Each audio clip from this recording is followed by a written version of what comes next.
നമസ്കാരം, ഞാൻ ഡോക്ടർ സുരഭി. ഞാൻ ജെഎസ് മിഷൻ ഹോസ്പിറ്റലിലെ കുട്ടികളുടെ സ്പെഷ്യലിസ്റ്റാണ്. ഇന്ന് ഞാൻ നിങ്ങളോട് സംസാരിക്കാൻ പോകുന്നത് ഇപ്പോൾ നമ്മുടെ നാട്ടിൽ കുട്ടികൾക്കിടയിൽ കണ്ടുവരുന്ന മുണ്ടിവീക്കം എന്ന അസുഖത്തെക്കുറിച്ചാണ്.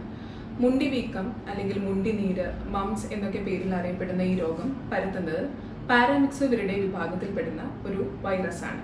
പ്രധാനമായും കുട്ടികളിൽ, അതായത് 5 മുതൽ 15 വയസ്സ് വരെ പ്രായമുള്ള കുട്ടികളിലാണ് ഈ രോഗം കൂടുതലായും കാണപ്പെടുന്നത്.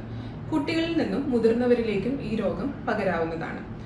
ഒരാളിൽ നിന്നും മറ്റൊരാളിലേക്ക് ഡ്രോപ്ലെറ്റ്സ് വഴിയാണ് ഈ രോഗത്തിന്റെ പകർച്ച. അതായത് രോഗമുള്ള ഒരാൾ ചുമയ്ക്കുമ്പോൾ, തുമ്മുമ്പോൾ അല്ലെങ്കിൽ അയാൾ സംസാരിക്കുമ്പോൾ പുറത്തേക്ക് വരുന്ന ശരീരസ്രവങ്ങൾ വഴി അല്ലെങ്കിൽ രോഗിയുമായിട്ടുള്ള അടുത്തുള്ള സമ്പർക്കം മൂലം ഒരാളിൽ നിന്ന് മറ്റൊരാളിലേക്ക് രോഗം പകരാം.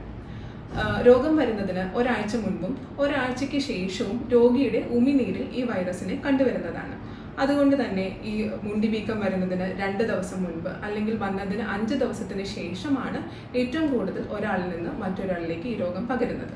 അതുകൊണ്ട് തന്നെ സ്കൂളിലോ അല്ലെങ്കിൽ വീടുകളിലോ ഒരു കുട്ടിക്ക് വന്നു കഴിഞ്ഞാൽ മറ്റുള്ള കുട്ടികളിലേക്ക് ഈ രോഗം പകരാൻ വളരെയധികം സാധ്യതയുണ്ട്.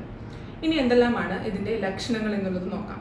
പ്രാരംഭഘട്ടത്തിൽ പ്രധാനമായും ശക്തമായിട്ടുള്ള പനി, തലവേദന, ചെവി വേദന, ക്ഷീണം, തളർച്ച എന്നിവയൊക്കെയാണ് ഇതിൽ കണ്ടുവരുന്നത്. ഈ രോഗം പ്രധാനമായും ബാധിക്കുന്നത് നമ്മുടെ പ്രധാന ഉമിനീർ ഗ്രന്ഥിയായ പരോട്ടിഡ് ഗ്ലാൻഡിനെയാണ്. അതുകൊണ്ട് തന്നെ ചെവിയുടെ താഴെ കവിളിന്റെ ഇരുവശങ്ങളിലുമായിട്ട് വീക്കവും വേദനയുമാണ് കുട്ടികൾക്ക് ഉണ്ടാവുന്നത്. തുടക്കത്തിൽ അത് ഒരു ഭാഗത്തെ മാത്രമായിരിക്കും ബാധിക്കുന്നത്.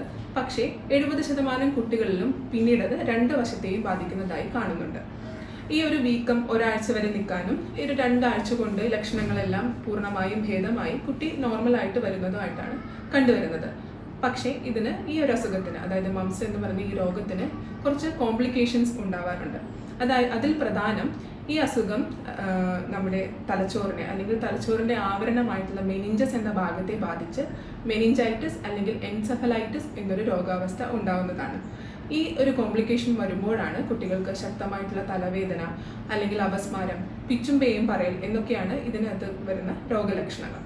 മറ്റൊരു കോംപ്ലിക്കേഷൻ നമ്മുടെ വയറിനകത്ത് കാണുന്ന പാൻക്രിയാസ് എന്ന ഗ്രന്ഥിക്ക് വീക്കം വരുന്നതാണ്. ഇങ്ങനെ ഉണ്ടാകുമ്പോൾ ശക്തമായിട്ടുള്ള വയറുവേദന, ഛർദി എന്നിവയൊക്കെയാണ് കാണുന്നത്. മറ്റു അവയവങ്ങളായിട്ടുള്ള ഹൃദയം, അതുപോലെ നമ്മുടെ സന്ധികൾ, തൈറോയ്ഡ് ഗ്രന്ഥി, ഇതിനെയൊക്കെ ഈ രോഗം ബാധിക്കുന്നതാണ്. മറ്റൊരു കോംപ്ലിക്കേഷൻ ആൺകുട്ടികളിൽ കണ്ടുവരുന്നത് വൃഷണത്തിന് ചുറ്റും വരുന്ന വീക്കവും നീരുമാണ്. ഇതെല്ലാമാണ് ഇതിനകത്ത് വരുന്ന കോംപ്ലിക്കേഷൻസ്. ഇനി എന്താണ് ഇതിന്റെ ചികിത്സ? ഈ പറഞ്ഞ ലക്ഷണങ്ങൾ, അതായത് പനി, ചെവി വേദന, ഈ ചെവിയുടെ താഴെ വരുന്ന നീര് എന്നിവ കണ്ടുവരുമ്പോൾ തന്നെ ഉടനെ തന്നെ നമ്മളൊരു ഡോക്ടറെ കാണിക്കുക അല്ലെങ്കിൽ ഒരു പീഡിയാട്രീഷ്യനെ കാണിക്കുക. മറ്റുള്ള വൈറസ് ഉണ്ടാക്കുന്ന അസുഖങ്ങൾ പോലെ തന്നെ ഇതിന് സ്പെസിഫിക് ആയിട്ടുള്ള ഒരു ചികിത്സയില്ല. രോഗലക്ഷണങ്ങളെ ചികിത്സിക്കുകയും കോംപ്ലിക്കേഷൻസിനെ അതിൻ്റെ പ്രാരംഭഘട്ടത്തിൽ തന്നെ കണ്ടുപിടിക്കുകയും അതിനെ ചികിത്സിക്കുകയുമാണ് ചെയ്യുന്നത്.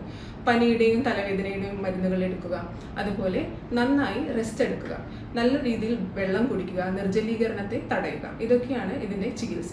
പുളിയുള്ള ഭക്ഷണങ്ങൾ കഴിക്കാനും അതുപോലെ കട്ടിയുള്ള ആഹാര പദാർത്ഥങ്ങൾ കഴിക്കുന്നതിനും ബുദ്ധിമുട്ടുണ്ടാവുന്നത് കൊണ്ട് നമ്മൾ കൂടുതലായിട്ടും കഞ്ഞിവെള്ളം, കരിക്കിൻ വെള്ളം എന്നിവയൊക്കെയാണ് കുട്ടികൾക്ക് ഇവിടെ കൊടുക്കേണ്ടത്.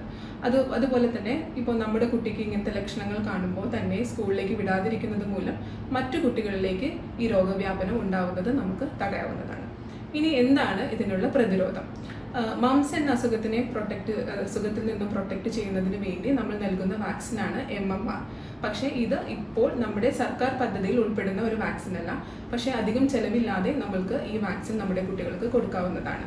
ഇതിൻ്റെ ആദ്യത്തെ ഡോസ് വരുന്നത് 15 മാസമാകുമ്പോഴാണ്. രണ്ടാമതൊരു ബൂസ്റ്റർ നമ്മൾ 5 വയസ്സ് തികയുമ്പോൾ കൊടുക്കുന്നു. ഈ വാക്സിന് വളരെയധികം പ്രൊട്ടക്ഷൻ ഉള്ളതായിട്ടാണ് കണ്ടുവരുന്നത്.